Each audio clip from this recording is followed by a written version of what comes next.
I wanted Nallo to kneecap that fella. This is getting my super big boy pants out. And if Gakpo's in the red zone, leave him on. Right, hold your horses.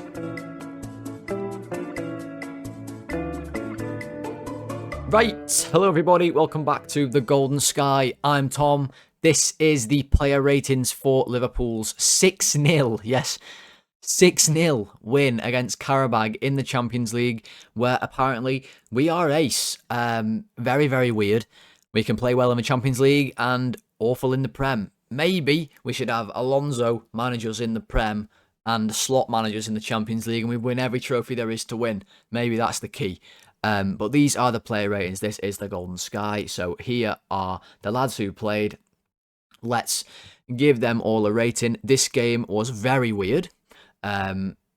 As they always tend to be at the minute in the Champions League. We started off today by having, first of all, I will say, new commentating duo on TNT tonight for our game. Don't know where Fletch and Ali were, but happy that they weren't on our game. We had Sam Matterface, who I have no problem with, quite like him, and who we suspect was Steve Sidwell, but we're not quite sure. Whoever he was on co-coms, he did a good job. You've got the Golden Sky seal of approval, so well done. What didn't have the Golden Sky seal of approval is that for the whole game, we had a massive advertisement on the side of the screen that said the Milano, whatever, something. It's the Winter Olympics, and it said it was coming up in 9 days, right? I've never been into the Winter Olympics. Maybe this year I'll get into it. Who knows? But that was just on the screen the whole game for us. There was so many advertisements going on TNT. That's my only complaint. Everything else today was a load of fun, and I had a great time watching. So let's do the Muckery Index. This won't take us long. There was no muckery whatsoever. They don't mess around in the Champions League either. So I think the only way you can describe this game tonight in terms of muckery is freshly bleached, because it was clean as a goddamn whistle is what it was, everybody. Right, now let's move on to the players, and we'll start off with Alisson in the goal, who had next to nothing to do all night. So I always say that when he has next to nothing to do, he's playing on his iPad or his Nintendo Switch, and it got me thinking tonight how I could spice up his rating a little bit for you all to still have some fun and maybe have a little laugh with you tonight when we're talking about this lad who stood in the goal today just doing nothing. Maybe he had a chat with some Azerbaijanis who were in the crowd second half. You could have asked them about their lives or anything like that. I know naff all about Azerbaijan, I'll be honest with you.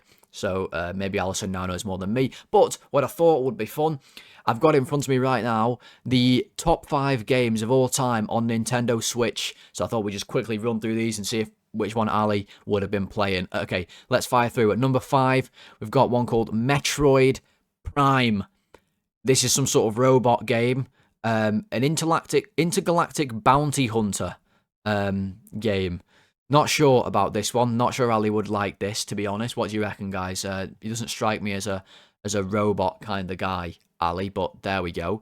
That's at number 5. At number 4, we've got The Legend of Zelda, Tears of the Kingdom. We all know about Zelda. I've never played a Zelda game in my life, I must say. Maybe that makes me the odd one out, but there we go. I could see Ali having a little delve into Zelda, you know, with his little green outfit on in net. Okay, at number 3, we've got a game called, this is a weird one, The House in Fata Morgana. And it says it's a gothic suspense tale set in a cursed mansion. And now I clicked onto this one to read a little bit about it and saw this review. Latest user review, right? This is got 10 out of 10 from this user. And this is genuinely what they wrote right here in front of me. This is getting my super big boy pants out. I love this game so much that my pants dropped when I first saw her. So make of that what you will. Make of that what you will. Was Ali playing this one? I mean, maybe if he wanted to take his pants off like that person who maybe that was Ali who left that review. Who knows?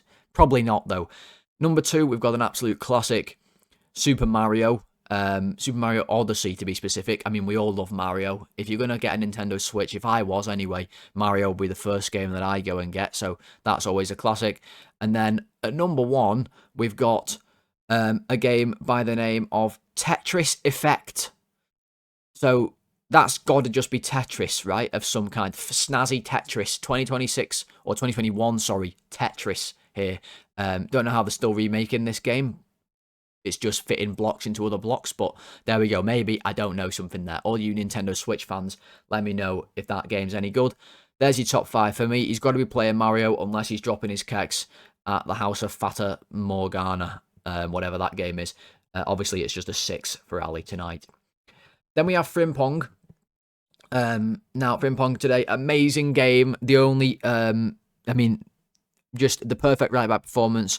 The only score we can give him is obviously a 10. Oops, not a 1 minus, a 10. We'll move on to Gravenberch. Psych, did I get any of you? It's obviously not a 10 for Frimpong. It's a 6. He got injured in 2 minutes. It was a disaster. It looked at that point like it was going to be another disastrous game. It is a disaster that he's got injured. It looks like his groin has gone. For God's sake. I mean, one interesting thing is that we did get a bit of headband action. He was so upset by this, he just pulled his headband over his eyes. And I think that's a brilliant way to deal with things. In future, I'm going to start wearing a headband just for the sole purpose of if someone upsets me or if I get a bit annoyed, I'm just going to put my headband over my eyes. And that's going to be a sign like, don't mess with me anymore. You know, I'm not here to mess around. Unfortunately, it's just a 6. He played literally 2 minutes. Right. Gravenberch started at centre-back. I found out he was going to be starting at centre-back at about 1 o'clock in the afternoon or so today. And I wasn't exactly thrilled about it, let's put it that way. Now, we'll have Konate back at some point, and who knows what's going on with Gomez. I don't know how long he'll be out injured for. But Gravenberch is genuinely all right at centre-back. Like, he actually is, which is weird, because what he lacks when he plays in midfield most of the time is a defensive mindset. But when he plays at centre-back, he's actually okay. I think, obviously, he's super comfortable on the ball, so that helps us. And especially in games where we don't really have to defend very much, like this one. Because Qarabag rocked up to Anfield, and they were more carrier bag, weren't they? I mean, I had to just get that joke in, guys. I had to get it in. You all knew it was coming.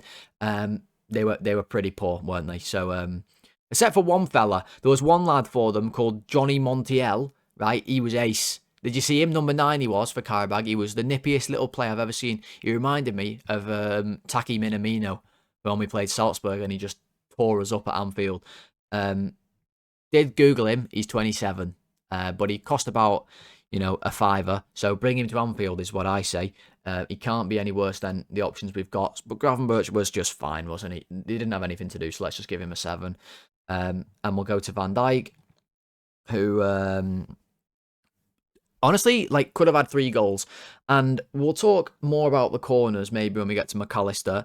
But let's quickly just give a shout out now to the fella who I think is the new main guy in charge of set pieces. I don't know his name. I quite like that I don't know his name, to be honest. But we've just been calling him Posh Lallana because he looks a little bit like Lallana if he was... I mean, Lallana, I don't know how posh actual Adam Lallana is, but this guy just looks like he's prim and proper, you know what I mean? Just when he speaks, he pronounces all his T's, he says everything perfectly, and after he's finished speaking, he's going to draw you up the best goddamn set piece you've ever seen in your life. We scored another 2 today from set pieces, and Van Dijk was involved in every single one we took, from corners at least. He wins the header 3 or 4 times tonight, could have scored a couple goals, he could have scored on with his feet. At one point, he hit the ball over the bar when he got a short layoff to him. And then he just decides, you know what, I'm getting on the action at the end, which I loved, runs forward and sets up Chiesa for a goal, who was loving it, by the way, and we'll talk about that with Chiesa. But yeah, I thought he was good. You've got to give him some credit for the assist. For being a threat from set pieces, he actually gets another assist for McAllister's goal as well. So let's give him an 8. Let's give him an 8 tonight. Why not? And of course, how could I forget? Bonus point for Van Dijk tonight. That's why he gets the 8. He finally changed his boots, guys. I know. It's the golden sky rejoices over here. Hallelujah. Hallelujah. We thank our Lord and Saviour, Divock Origi, for giving us this gift of Van Dijk having new boots. And they're not yellow. Right, Robbo played, which was weird, given that a week ago we were going to sell him to Spurs, and then we didn't sell him because we can't recall Simicast. Instead, we then started him in what was maybe our most crucial game of the season before it kicked off tonight. That was a bit weird. Kirkus is maybe still in the red zone. We'll have some more talk about red zone later in this video. So for all you red zone lovers, don't worry, there's more to come with red zone. Red zone's like an American football term, innit? I think it means like when you're near the touchdown zone. I think is the general gist of red zone. If I've got any Americans who can help me, or any American football fans who can help me clarify what red zone means, please do let me know in the comments. But I'm pretty sure it's a red zone term. And we've got the Super Bowl coming up, haven't we? It's next Sunday, I believe, is the Super Bowl, which is always good fun. I always watch until halftime. Watch the halftime show and then go to bed. Patriots against Seahawks, I believe. And there I am, I've exhausted all my American football knowledge. What I'm asking here is, do you reckon Robbo watches the Super Bowl? Do you reckon Andy Robbo has any interest whatsoever in the Super Bowl? Now, I think there's only two options for this. He either doesn't care one little bit, and he's like, I'm not watching that load of absolute shite. That could be one reaction. Or, I reckon secretly he might be dead into it, because let's face it, it does kind of suit Robbo as a sport. It's just charging into fellas, big, massive guys with giant shoulder pads and helmets just whacking into one another. Like, I reckon Robbo would quite enjoy it. It seems like a very Scottish-friendly sport. In fact, they probably play a version of it in Scotland growing up, but without all the padding and any of the rules whatsoever. It's just called fighting, to be honest, at that point. What are you? 7, I guess, for Robbo. He was fine, if not slightly above fine. And then McAllister, who should have had a hat-trick. Ladies and gents, he should have had a hat-trick. And what I will say is when his third effort, the one where Salah puts the ball in and he completely misses the ball, and he should have had the hat-trick goal, right? The commentator did say, and what a hat-trick it would have been, and I thought, hang on a minute, Mr. Matterface. I'm going to have to ask you, what's the matter face right there? Because you are talking absolute bollocks. What a hat-trick. Now, he scored, from my count there, he scored a header from a yard out. Okay, he was in the right place. Again, Posh Lallana's drawing it up. Never let them know your next move. Okay, what we're going to do is we're going to get this corner to go to the smallest little hobbit on the pitch possible, McAllister, and he's going to score. It was genius. They'll never think of it. Then, his next goal, he like walks it into the net. Why he doesn't shoot earlier, I don't know, but he just teased him a little bit, teased the goalie, walks it in, tap in, okay? And then he should have obviously scored the third one, which would have been his best goal, but it still would have been a pretty easy goal if he'd have actually connected with the ball. Instead, he completely air-shotted it. But we won 6-0, so we can have a bit of a laugh about that. If McAllister would have scored that, it would have been undies on the head, I think. A Macca hat-trick would have been undies on the head worthy, but do you know what, tonight, for all the good moments in a 6-0, it didn't feel undies on the head worthy, did it? I don't know about any of you. You might have had your undies on your head at a certain point. Maybe when Ekitike got his goal. We'll talk about that later. But Macca's performance tonight was...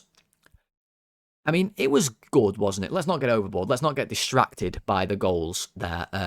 It was fine. There was a couple instances in the first half when Mr. Johnny Montiel, my new favourite Azerbaijani-based player, was legging him all over the gaff. And Macca literally, I mean this wholeheartedly, cannot run. Like, he cannot run. He must be the only footballer in the world who has fully lost the ability to run. He genuinely looks like someone who belongs in a retirement home when he runs. In fact, I reckon if you send him to a retirement home and they all had a race with Macca, he wouldn't win. He is so slow. But he did okay. It was relatively easy for him. Let's give him an 8. You know, he knocks in 2 goals. You got to reward that. Right. Szoboszlai, again, pretty standard game for him really today. But I must be careful when I speak about Szoboszlai, as I've learned from the last ratings. I will start this rating off just by saying, okay, I'm not one to be influenced in my thoughts on football in general, really, by mass opinion. I will happily disagree with people if I believe it's the right thing to do. But if there's any Hungarian fans watching, okay, who love Szoboszlai and hate me for any bad words I've said about Szoboszlai in the past. Tonight, I'm going to say, just to you guys, the Hungarians, wow, a magnificent performance. Magisterial, majestic performance from Szoboszlai. I have said before in the past, I do want to know how I, as a straight man, can have his babies. I would like to know that. So if there's any Hungarians out there watching, I liked his performance. Please don't shout at me in the comments for not giving him enough praise. But tonight, it was just very standard. He did a good job in the middle. He gets an assist for the free kick that Salah scored. They did a little Uno reverse from the one against Bournemouth. Okay, this is a golden sky plea to the Hungarians. Listen, I'll eat a bowl of goulash on the next ratings if you want me to. I can go to Budapest or something. The Champions League final is in Budapest. If some brand watches these videos and sends me out there, I'll go and I'll talk about how great Hungary is. And I love Hungary so much. We've got Szoboszlai, we've got Kirkes, we've got Armin Pesci. I've got a book on the wall that's about Hungarian football and history. I know all about it, okay? Please don't yell at me when I give him this, okay? 7. Right, hold your horses. In the comments, just before you comment at me, it was just a 7, okay? Just let's be civil today, Hungary, as a nation, all right? Love you, my Hungarian brothers. Right, now we've got that out of the way, we'll go to Florian Wirtz, who is just a joy to watch, isn't he? He really is just a joy to watch. Magic on that pitch. Tonight, it was a bit like a charity game for him. I actually watched a video today of some... I don't really know what it was, to be honest, guys. It was like an indoor legends event that Bayern Munich had put on, right? And it was like a little mini set of games with like Bayern Munich, Borussia Dortmund, Real Madrid, Juventus, and it had like legends playing. Some of them were dead old, like Lothar Matthäus was there, Jurgen Klinsmann was there, and there was more younger ones like Arjen Robben, right? And Arjen Robben was just destroying everybody, destroying them. And I'm pretty sure he could still play pro now, like today. Would he? And I was watching, and I was thinking, would he be better on the wing than Gakpo right now? Possibly, but nonetheless, the point of me telling you this whole story is, it was so easy for Arjen Robben. Right, it looked like that also today for Florian Wirtz. He barely got out of second gear. The goal is like, he makes it look so simple. It's one of them that you'd watch as a kid and you'd think, I can be a professional footballer, no problem. That was so easy. He just links up with Ekitike, of course, who I was saying before the game. Ekitike and Wirtz are the only good things about Liverpool at the minute this season. They're the only reason that you want to watch half the games. And they combine again. Wirtz just strides forward and strokes it into the bottom corner as easy as pie, which was ace. Gets another goal. I love to see the numbers now are coming with the good performances for him. He's piling them up now. And what you'll notice is the media, who were very, very loud at the start of the season, I don't know if you'll remember that, they were all extremely loud, extremely impatient, like, Wirtz isn't scoring goals, he's got no assists, 100 million, we gotta all cry about it, right? And now they're all very, very quiet. No one says, he's got however many man of the matches in his last however many games, or he's scored this many goals, or he's got this many goal contributions. Yet, I saw a video today. I didn't watch it because I could not bring myself to do it.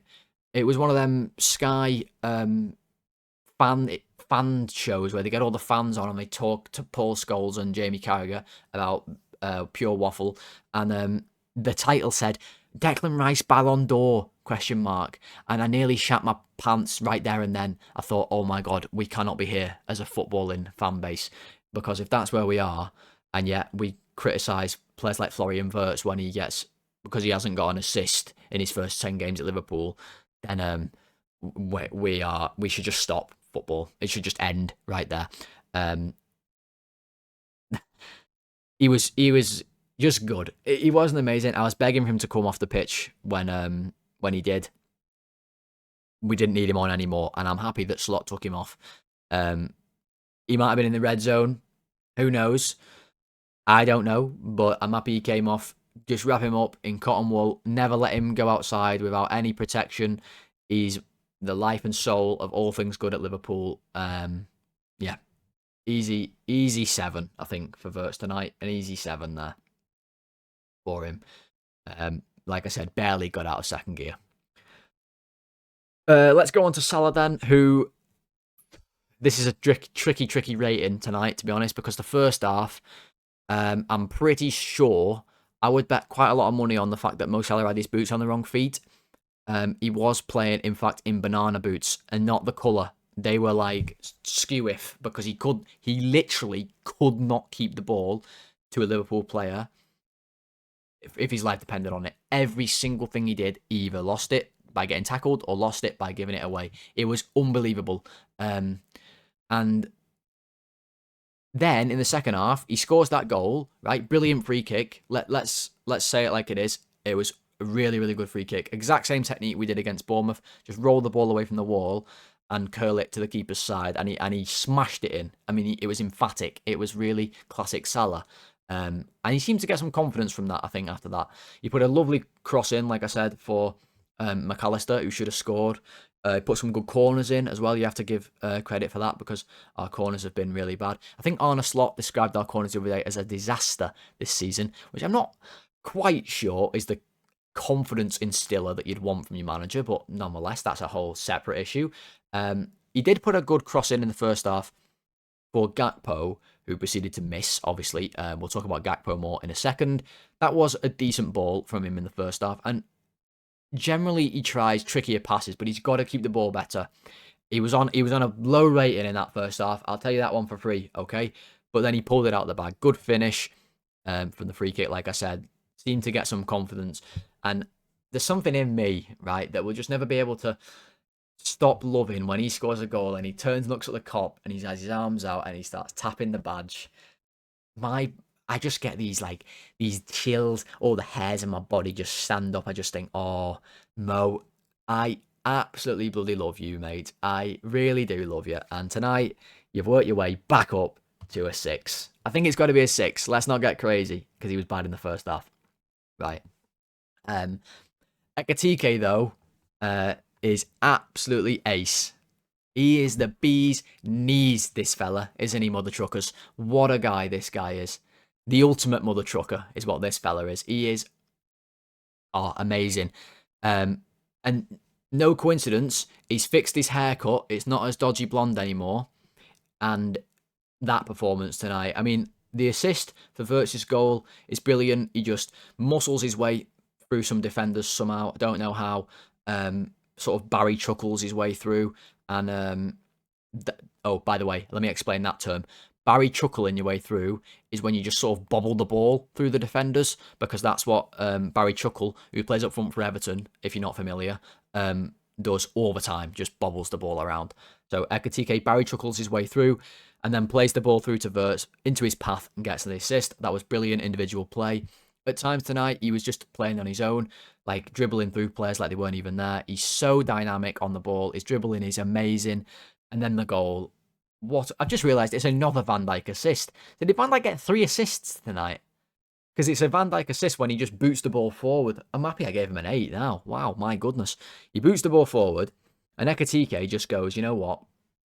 Try this one on for size, right? Takes the ball down. He sees John Jones, who was playing centre-back for them, running towards the ball, and he just thinks, watch this. I'm going full Luis Suarez on your ass, John Jones. Knocks the ball around one side, runs around the other, leaves him for dead. And when he went through, you just never thought he was going to miss, did you? You really didn't, or I didn't anyway.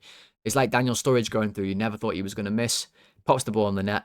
If that's Darwin Núñez, that ball is landing in the hill dicky. Let me tell you that much for free. But Ekitike buries it. And I'm going to make you a golden sky promise right now, okay? I thought of this just now, and I'm now debating whether I should say it on camera or not. But I'm gonna say it, right? If this video gets 50 likes, yeah, 50, I'll dye my hair like Ekitike. That's a promise, right? I truly promise that. I will dye my hair. I will go to the hairdressers and I will show them a picture of Ekitike and I'll say, I want my hair to be bleached like that, and I'll rock that for a while if this video gets to 50 likes. So if that's not an incentive for you to like the video, I don't know what it is. Like it. I'm not shaving my eyebrow as well. I've got a job to do, okay? But I will bleach my hair like that. 8. He was absolutely ace tonight, Ekitike. Don't really know who's man of the match, actually. I should probably say that. Maybe Ekitike, honestly, or McAllister, I suppose, for the couple of goals, or Van Dijk for the, I guess, clean sheet and 3 assists. And I don't know though; it's difficult. I think maybe I would say the best player tonight is maybe Ekitike. Maybe I think I would maybe give it to him. Tough one though. Certainly, who wasn't the best player is Gakpo, though. And I'm not going to... Listen, guys, we won 6-0. I'm not going to hate on Gakpo tonight. I was, in fact, maybe, I will admit, calling him Gak shit all game. I might have been doing that, all right? Sue me, okay? But, look, he's just frustrating. When he brought Wirtz and Ekitike off, I'm thinking I don't care if they're in the red zone, you take them off, and if Gakpo's in the red zone, leave him on. Just let him play in the red zone. Let him get to the bloody burgundy zone. Whatever's after red, let him get there, and just play him anyway. Now, I'm obviously kidding. Like, I don't want Gakpo to get injured, and he got brought... Did he get brought off? I can't even remember, to be honest. I can't remember who we subbed off in this game. I think he did get subbed off at a certain point. What summed Gakpo's game up for me tonight was, at one point, he tried to... I think he actually won the ball off John Jones, who was messing around with the ball in the box. He won the ball, tried to give it to Ekitike, who just couldn't sort his feet out fast enough, and we didn't quite score. And Gakpo, in frustration, tried to kick the standing of the goal, a stationary object, and he actually missed. So that really does sum Gakpo up, who just, week on week, can't do anything right. But I'm not going to be harsh tonight. I'm really not. I'm going to give him a 6. Okay? That might be a bit too high. He could have had a 5, but we won 6-0. So let's just have a laugh tonight, okay? Speaking of having a laugh, here's Endo, who's the funniest player ever. Except maybe one more who played tonight. But Endo is just hilarious. Listen, we are getting Endo more and more, whether we like it or not. He's going to be playing, especially if Frimpong is out for a long time, which it looks like he might be, because if Gomez isn't fit, is Endo first choice right back now? Well, tonight won't have hurt his case. He did okay at right back. He didn't have much defending to do. That's going to be a worry when he actually has to run, because he can tackle and he can head the ball. And tonight we saw he can put a decent cross in every now and then, but he can't really run or dribble. At one point, he tried to do some quick feet and just, they were the slowest quick feet I've ever seen. At another point tonight, he received a pass in the middle, and he must have checked his shoulders about 4 times before the ball had got to him. He was like this, looking around. He was like one of them robot hoovers that go round in your gaff. You ever seen one of these? They're like little circular objects, right? And they just go around in your gaff, scanning all over the place, just scanning for dust or mud or whatever's knocking around on your floor of your gaff. They'll scan for your chairs and whatever objects might be in the way, and they'll go around them. That was like Endo, scanning around like one of them robo-hoovers. And the robo-hoover's not a bad nickname for Endo, who I still just find it hilarious that he comes on the pitch and he puts a gum shield in. Just, like, really think about that for a second. To be fair, they did have John Jones at centre-back, so maybe that's why tonight was worthy for the gum shield, but I thought he was pretty good. Let's give him a 7. We'll go to Rio, who didn't do a whole lot when he came on. Good to get some minutes again. Loves to just do step-overs and tricks and flicks and stuff.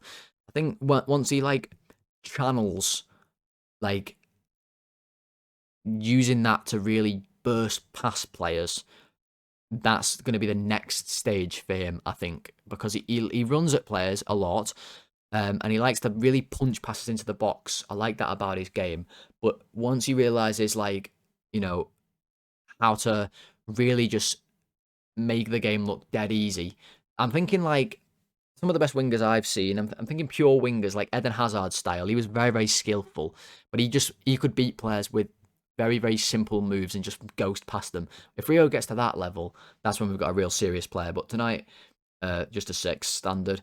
Nyoni also came on and didn't have loads to do. Made a tackle or two and a good pass for the 6th goal on the sort of a half turn situation. He like span around and fired a good pass forward that led to the move to end up with Chiesa. So that was fine as well, but again, just a pretty standard performance. I won't talk a long time about Trey Nyoni. Let's give him a 6.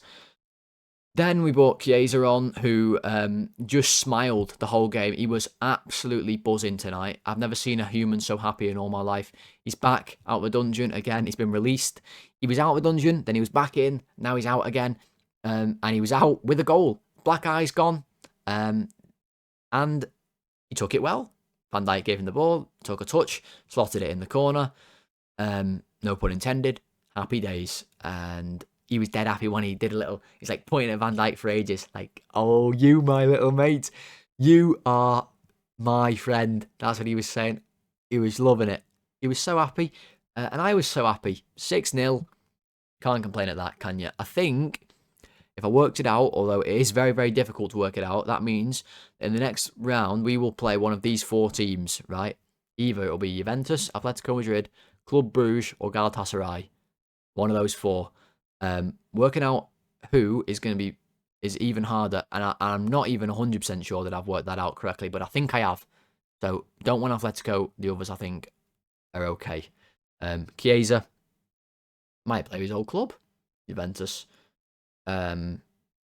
And then, I mean, it really was the icing on the cake, wasn't it? When we brought Nallo on, when Liverpool bring Nallo on, that's when you know the game's over with, because as we've seen, he is a ticking time bomb, this guy. And tonight, he came on. He must have been thinking, I was already laughing when I saw him coming on. He must have been thinking today, oh my God, if I get on this pitch, I can't get sent off. I can't. And you're lying or you're boring if there wasn't a part of you watching that game tonight that didn't want him to get a red card. It was all I wanted. It was all I wanted. And there was a moment right at the end where their lad took a bit of a heavy touch and Nallo was going in for a slide tackle. And I will be 100% honest with you. I wanted Nallo to kneecap that fella into next week. I wanted him to eviscerate him completely and get a red card. It would have been the funniest thing ever. We were having a discussion saying, if you were Nallo, would you intentionally try and get a red? It would be the stuff of legend, really, wouldn't it? He's probably not going to make it at Liverpool, so why not make a bit of history? It would have been so funny. But it didn't happen, and he was there. But, that said, I think tonight we have to give Nallo a 10 for making it through a game without getting a red card. Round of applause for Amara Nallo, everybody. He's done it. He's actually done it. Would have preferred him to kick someone in the nuts and get a red, but we can't have it all, can we? We can't have it all, guys. Right. That, ladies and gents, is the player ratings. I do hope you did enjoy them tonight. Very light-hearted, very light game. Not a lot of drama. A nice win, which is great because we needed it in this game. So I do hope that you did enjoy the video. Sorry, we're trying to get to 30 likes on all the videos. So if you did enjoy it, please do click that like button. And remember what I said. If it gets to 50 likes, I will bleach my hair like Hugo Ekitike. We've never had a video hit 50 likes, so I don't want to say anymore, but I will do it. If you are new to the channel as well, we're trying to get to 500 subscribers, so click that subscribe button, help me get there. Podcast listeners, thank you very much for listening. 5-star rating and reviews. I really appreciate all of you guys as well, of course. I likely won't do a tactics video for that game, being that it was so one-sided and just a dominant performance, really. There wasn't a lot to it. They were just outclassed, really, Qarabag. I might do, but I might prioritise a different video later this week, so look out for that. But I will be back at the very latest with a preview for Newcastle on Friday. So I hope you enjoyed today's game, guys. I'll speak to you all very soon. Thanks for watching. Goodbye.